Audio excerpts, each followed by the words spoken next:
அப்போஸ்தலர் 21.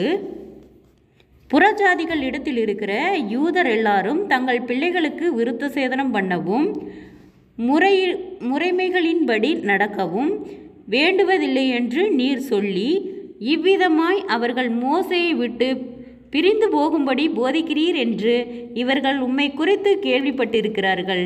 இப்பொழுது செய்ய வேண்டியது என்ன? நீர் வந்திருக்கிறீர் என்று இவர்கள் கேள்விப்பட்டு நிச்சயமாக கூட்டம் கூடுவார்கள்.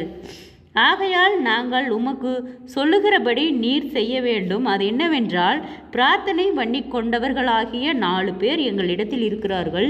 அவர்களை நீர் சேர்த்து கொண்டு அவர்களோடு கூட சுத்திகரிப்பு செய்து கொண்டு அவர்கள் தலைச்சவரம் பண்ணி கொள்ளுவதற்கு செல்லுமானதை செலவு செய்யும்.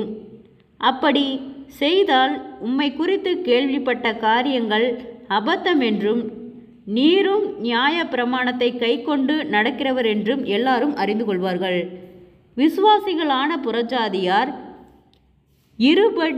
இருபடிப்பட்டவைகளை கை கொள்ளாமல் விக்கிரகங்களுக்கு படைத்ததற்கும் இரத்தத்திற்கும் நெருங்குண்டு செத்ததற்கும் வேசித்தனத்திற்கும் விலகி இருக்க வேண்டும் என்று நாங்கள் தீர்மானம் பண்ணி அவர்களுக்கு எழுதி அனுப்பினோமே என்றார்கள்.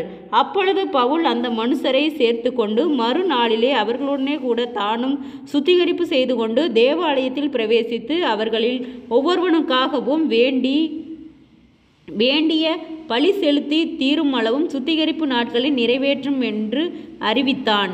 அந்த 7 நாட்களும் நிறைவேறும் வருகையில் ஆசியா நாட்டிலிருந்து வந்த யூதர்கள் அவனை தேவாலயத்திலே கண்டு ஜனங்கள் எல்லாரையும் எடுத்துவிட்டு அவர்கள் மேல் கை போட்டு, இஸ்ரவேலரே உதவி செய்யுங்கள், நம்முடைய ஜனத்திற்கும் வேத பிரமாணத்திற்கும் இந்த ஸ்தலத்திற்கும் விரோதமாக எங்கும் எல்லாருக்கும் போதித்து வருகிறவன் இவன்தான். இந்த தேவாலயத்துக்குள்ளே கிரேக்கரையும் கூட்டிக் கொண்டு வந்து இந்த பரிசுத்த ஸ்தலத்தை தீட்டுப்படுத்தினான் என்று சத்தமிட்டார்கள்.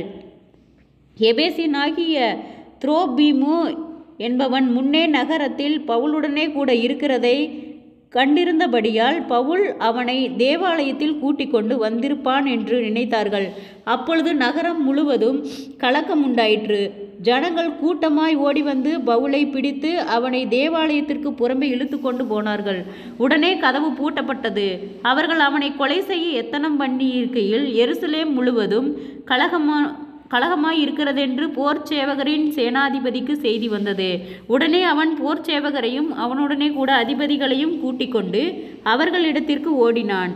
சேனாதிபதியையும் போர் சேவகரையும் அவர்கள் கண்டபோது பவுலையும் அடிக்கிறதையும் விட்டு நிறுத்தினார்கள். அப்பொழுது சேனாதிபதி கிட்ட வந்து அவனை பிடித்து 2 சங்கிலிகளினாலே கட்டும்படி சொல்லி இவன் யார் என்றும் என்ன செய்தான் என்றும் விசாரித்தான். அதற்கு ஜனங்கள் பலவிதமாய் சத்தமிட்டார்கள்.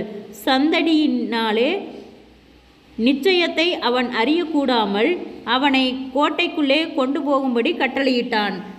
அவன் படிகள் மேல் ஏறினபோது ஜனக்கூட்டம் திரண்டு பின் சென்று இவனை அகற்றும் என்று உக்கிரமாய் கூப்பிட்டபடியினாலே போர் சேவகர் அவனை தூக்கி கொண்டு போக வேண்டியதாய் இருந்தது.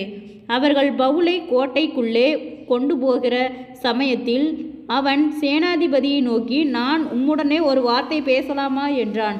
அதற்கு அவன், உனக்கு கிரேக்கு பாஷை தெரியுமா?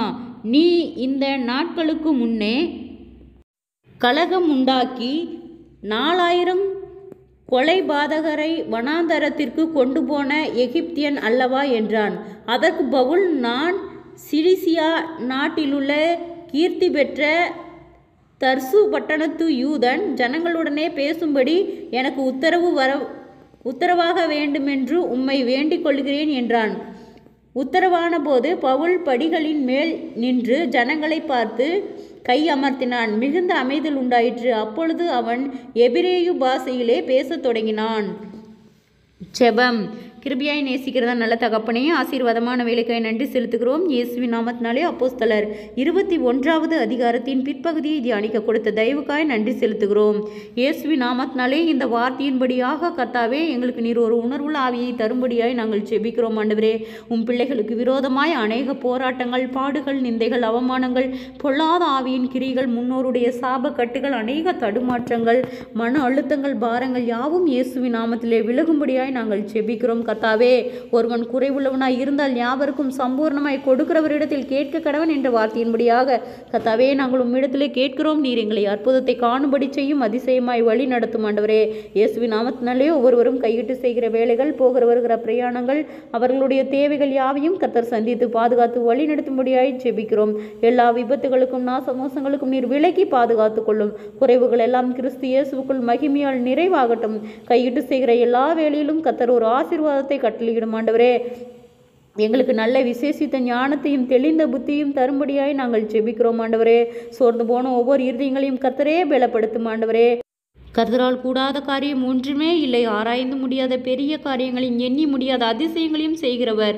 எல்லாவற்றிற்கும் மேலாக தேவ சமாதானம் ஒவ்வொருவரோடும் கூட இருக்கும்படியாய் நாங்கள் ஜெபிக்கிறோம். ஆண்டவரே, சோர்ந்து போன ஒவ்வொரு இருதயங்களையும் கர்த்தரே பலப்படுத்தும். ஒரு ஆத்துமாய்களும் வெறுமையாய் போவது முடிய சித்தமல்ல. கர்த்தாவே, உம்மை அறிகிற அறிவிலே வளர கர்த்தாவே, நீர் எங்களுக்கு இரக்கம் பாராட்டும். விசேஷித்த ஞானத்தையும் தெளிந்த புத்தியும் அறிவையும் கர்த்தர் கட்டளையிடும்படியாய் நாங்கள் ஜெபிக்கிறோம். ஆண்டவரே, குறைகள், குற்றங்கள், மீறுதல்கள், பாவங்கள் யாவையும் கர்த்தர் மன்னிக்கும்படி நாங்கள் ஜெபிக்கிறோம். ஆண்டவரே, இம்மட்டும் எங்களை கண்மணி போல பாதுகாத்து வழி நடத்தினீர். இனிமேலும் நீர் எங்களை பாதுகாத்து வழி நடத்த போதுமானவராய் இருக்கிறீர். கர்த்தருடைய நாமம் மகிமைப்படும்படியாய் எங்களை ஜீவனுள்ள சாட்சியாய் நிறுத்தும் பொறுப்பெடுத்துக் கொள்ளும்.